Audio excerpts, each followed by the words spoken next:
messages po, birthday messages nila para sa inyo, ma'am. Let's start? Hindi po sila prepared. Siyempre maganda po yung surprise.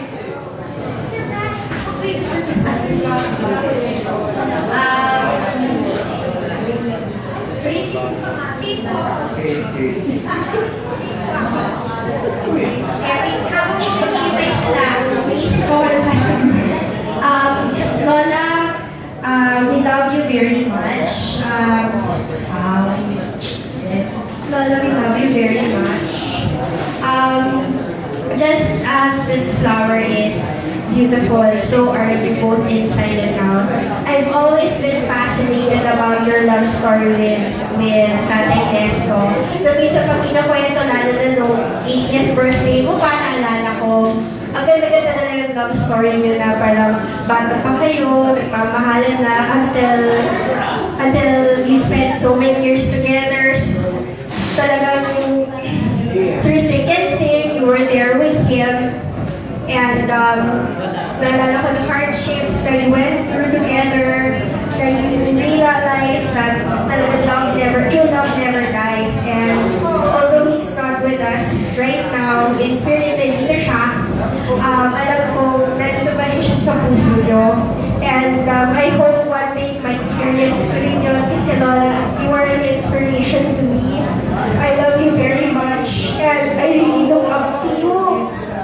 And I hope that you spend many more years. Kasi the fondest memory that I have is yung hospitality and the humility that you showed the next days po kami na parang you wanted us to experience the best of time ngayon. So kahit na under renovation pa yung nilipatan nyo, pinastay nyo kami in the comfort zone sa apartment nyo.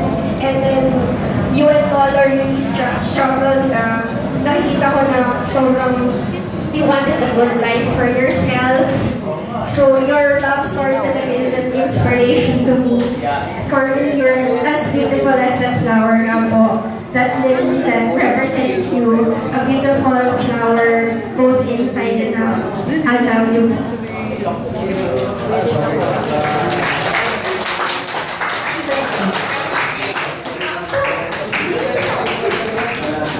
Thank you so much po for that very wonderful message. Next on the list, Lady in Blue. Lady in Blue? Here's your mic. Hello Lola, happy birthday and I love you and I hope na sana mas madami pang yung years na makasama ko kayo and happy birthday.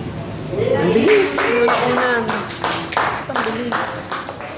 Bilis na yun.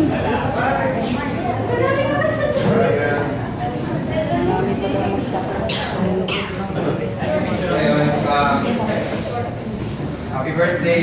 Alam mo naman na hindi ako yung pinakamadaldal na ako mo, pero yan, happy birthday, happy Lola. Thank you sa lahat ng mga pag-alala sa amin. Siyempre na-appreciate namin yun. And sana natuwa ka naman sa mga produkto mo. Salamat. Well, more than generation. Anyway, happy birthday.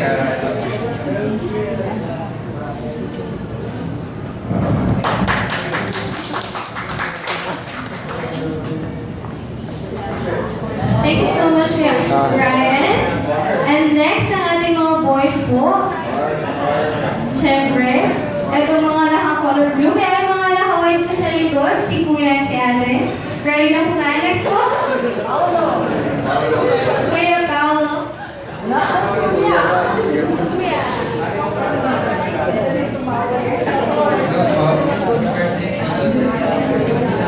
great.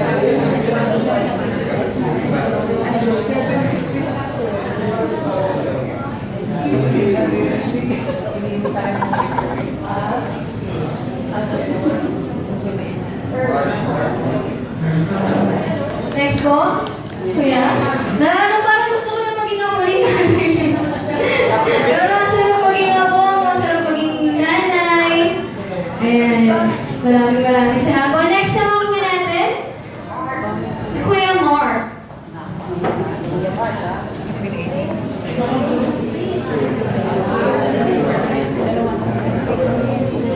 Sa habang nag-aaral ako,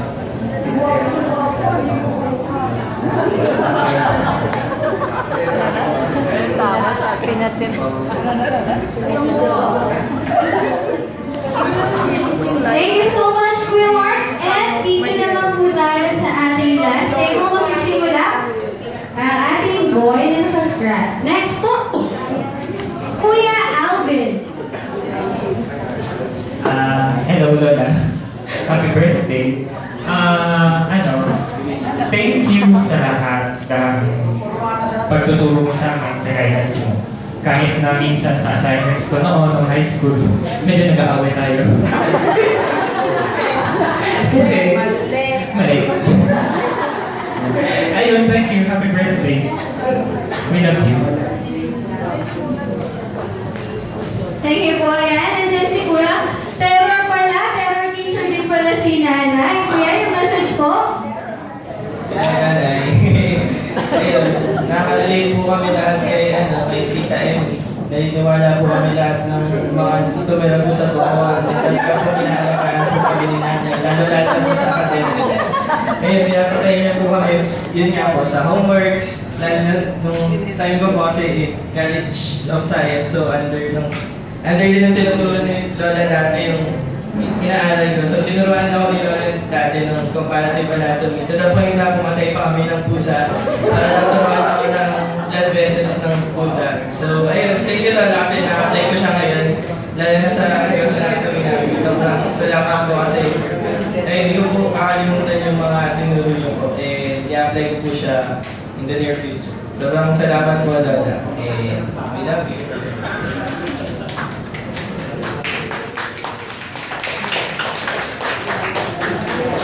Thank you so much po. Pwede na po ba akong tumira sa bahay niyo dyan sa bangko? Hindi na po ako dyan. Sa pa.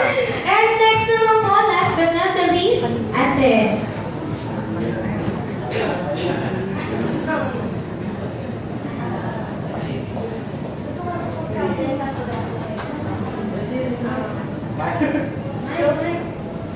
Roses are red, violets are blue. It's a dream come true when my Lola is seen.